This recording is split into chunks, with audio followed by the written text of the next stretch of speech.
Halo sobat-sobat, selamat datang di YouTube channel Heni Widiarani. Kali ini aku akan mengajak kalian mendengarkan kisah horor yang berjudul Penampakan Roh Anak Korban Tabrak Kereta Api. Terinspirasi dari kumpulan cerita misteri karya Sweta Kartika. Sebelum dimulai ceritanya, jangan lupa di-subscribe, like, share, dan komen. Terima kasih sobat-sobat. Inilah alur ceritanya.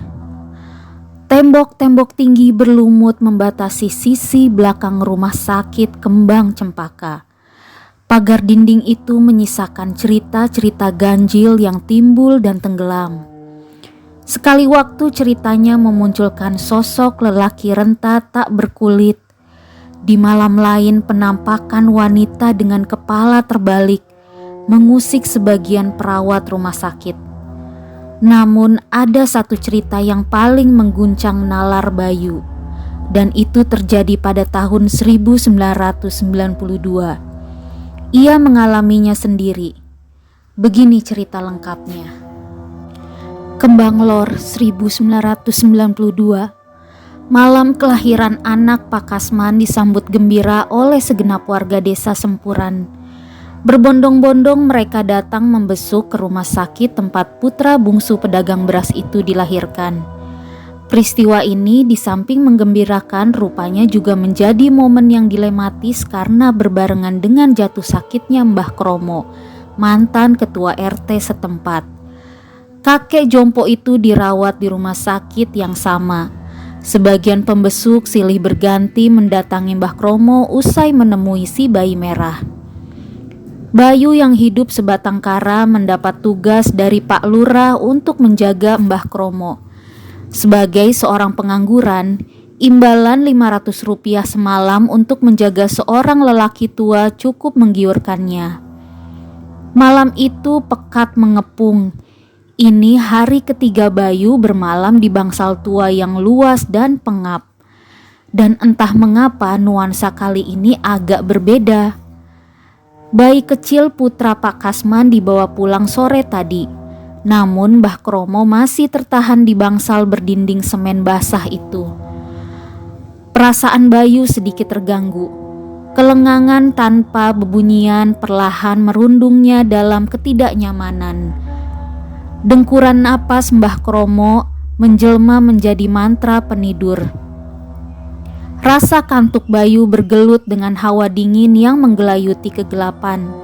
Lambat laun keduanya menjelma menjadi kejenuhan hingga memaksanya keluar ruangan guna mencari pojokan untuk merokok.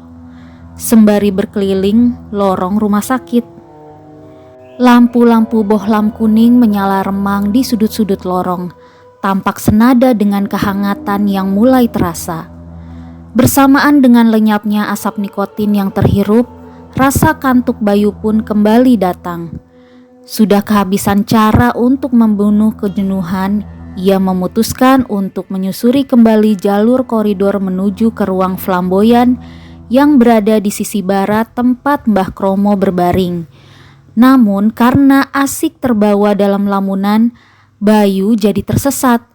Jalan yang ia ambil sepertinya keliru. Bayu berhenti di gang buntu. Tak ada orang di sana. Sepi yang memagut segera mengikis keberaniannya. Ujung lorong itu hanya dibatasi dinding, tak ada ruangan di kanan kirinya. Aneh. Seketika Bayu tertegun sampai kemudian perasaan yang ganjil menyihir langkah kakinya untuk segera menjauh dari sana. Ia memutar langkah ke arah semula. Baru selangkah ditempuh tubuhnya membeku. Geraknya tertahan oleh suara tawa anak-anak kecil. Sayup-sayup dalam sunyi. Pikirannya pun siaga. Telinga Bayu terpasang waspada sambil mata mengedarkan pandangan menjelajah sekeliling. Suara itu terdengar dari dinding ujung lorong tadi. Gumamnya dalam hati. Sebenarnya Bayu bukanlah lelaki penakut yang gampang kalah oleh dongeng-dongeng hantu. Apa yang bersarang di benaknya saat ini justru rasa penasaran. Walau sedikit ragu, ia bergerak mendekati sumber suara. Napasnya refleks tertahan. Begitu matanya mengarah ke atas, jantungnya meletup. Apa yang dilihatnya sangat mengganggu kewarasan. Di atas pagar tembok tinggi berlumut itu, tampak kaki anak-anak kecil berlarian. Mereka berkejaran bolak-balik dari sisi barat ke arah timur. Bayu nyaris tak melihat bagian atas tubuh-tubuh mereka. Hanya penampakan kaki-kaki mereka saja yang terlihat jelas di papar bohlam kuning di sudut lorong. Mulutnya terjahit hening. Dalam perkiraannya, tebal tembok pagar itu hanya selebar bata, ditambah dengan barisan pecahan kaca tertancap di sisi atasnya. Sangatlah mustahil bagi siapapun untuk menyentuh apalagi memijaknya. Nalarnya terusik dalam kebekuan. Bagaimana mungkin anak-anak itu bisa berlarian di atas sana tanpa kesakitan atau terpelanting? Kedua kaki Bayu bak terbenam di dasar lantai. Rasa heran dan takut telah menghadirkan kebekuan. Di ujung pengamatan, barisan anak-anak itu seketika menghilang ke sisi timur, lenyap ke sisi yang tak terjamah cahaya. Gema suara tawa mereka perlahan tergantikan kesunyian. Napas Bayu terembus panjang. Dikumpulkannya segenap tenaga untuk menarik kedua kakinya. Ia harus cepat-cepat berbalik melangkah meninggalkan gelanggang misteri itu. Namun, sekonyong-konyong ia terhenti.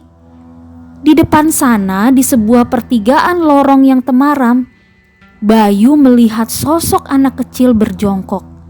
Hanya punggungnya yang terarah kepadanya. Ia merintih, menangis sambil terbatuk-batuk. Dalam benaknya, barisan pertanyaan mulai berkejaran. Apakah sosok itu masih bagian dari sosok kaki-kaki anak-anak yang barusan berlarian di atas pagar tembok? Ingin rasanya memacu langkahnya menjauh, tapi sial, jalurnya terhalang sosok anak itu. Habis sudah akal Bayu. Anak itu terbatuk-batuk makin heboh. Rintihannya menjelma menjadi tangis. Anehnya rasa takut di dada Bayu berganti menjadi iba, dan dorongan emosi itu serta-merta mendorongnya untuk mendekatinya. Saat Bayu mengelurkan tangan pada pundak anak itu, ia terperanjat karena ternyata bisa menyentuhnya. Anggapan bahwa anak ini adalah hantu segera ia tepis jauh-jauh. Kini Bayu turut serta berjongkok mengusahakan agar tingginya setentang dengan anak itu. "Dek, kenapa kamu di sini sendirian? Kamu dari kamar mana?" tanya Bayu santun. Anak itu tak menjawab. Alih-alih bersuara, ia menunjuk ke dalam mulutnya seolah ada sesuatu yang mengganjal di tenggorokan. Kedua mata Bayu menajam, mencoba mencari tahu apa yang ada di mulut anak itu. Tapi pancaran cahaya amat terbatas. Tiba-tiba anak itu kembali terbatuk hebat. Bayu melonjak sampai terjengkang dan anak itu perlahan-lahan memasukkan tangannya sendiri ke rongga mulutnya. Begitu ditarik, keluarlah seutas perban. Nalar Bayu terguncang. Tak sempat berpikir yang aneh-aneh, ia justru terpicu membantu mengeluarkan untayan perban itu. Kain basah berserat itu ia tarik perlahan dengan sangat hati-hati. Ditarik dan ditarik lagi. Aroma tengik serta-merta mengguar dari benda berlendir itu. Bulu kuduk Bayu meremang. Rasa takut segera menggerayangi sekujur tubuhnya. Anehnya, tangannya bagaikan tersihir untuk terus menarik untayannya. Lambat laun perban itu mulai dipenuhi noda darah. Anak itu meringkik dan terisak mengerikan. Lalu seketika jantung Bayu tersentak. Tubuhnya melompat mundur sambil melepaskan cengkeramannya. Perban yang keluar dari mulut bocah aneh itu kini menjadi untayan usus yang berdarah-darah. Kedua tangan Bayu yang telah terbebas kini menopang tubuhnya yang nyaris terhempas ke belakang. Tangan kurus anak itu kini mengambil alih. Usus itu terus ditariknya keluar dari lubang mulut. Matanya menatap Bayu tajam, mengiris-ngiris pertahanan terakhir keberanian Bayu. Bau busuk yang amat menyengat menyebar sejurus dengan banjir darah dari mulut sosok kecil di hadapannya. Bayu memekik tertahan. Bagaikan sengatan listrik, tubuhnya terlonjak dari lantai ubin yang dingin. Kakinya terpacu berlari sekuat tenaga dalam kegelapan mata. Gema lari Bayu membahana di sepanjang lorong yang sepi. Mulutnya terus terkunci. Intuisi dan keajaiban menuntunnya kembali ke kamar Mbah Kromo. Lalu dengan sisa napas memburu, Bayu meringkuk di samping tempat tidur Mbah Kromo malam itu. Otaknya gagal berpikir jernih. Tubuhnya yang kuyup bermandikan keringat perlahan-lahan ambruk dimakan kantuk dan rasa takut. Esoknya Bayu mengundurkan diri dari tugasnya.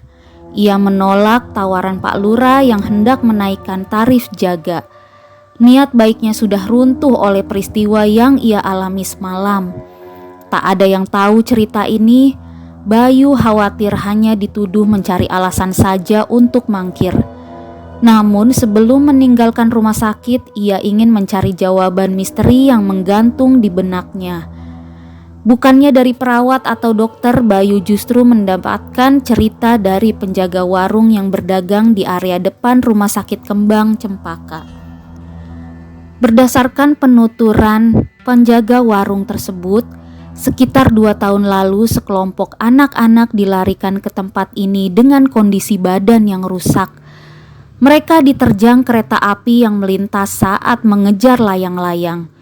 5 orang dinyatakan tewas di tempat dan dibawa ke Rumah Sakit Kembang Cempaka hingga keluarganya datang menjemput. 1 orang anak yang sekarat sempat diselamatkan dengan menjahit kembali organ dalam perutnya yang terburai. Namun nyawanya meregang di hari yang sama. Sosok merekalah yang Bayu lihat berlarian di atas pagar tembok berlumut yang dipenuhi pecahan kaca. Sosok anak kecil yang menarik usus dari mulutnya ia anggap sebagai penampakan satu-satunya anak yang sekarat.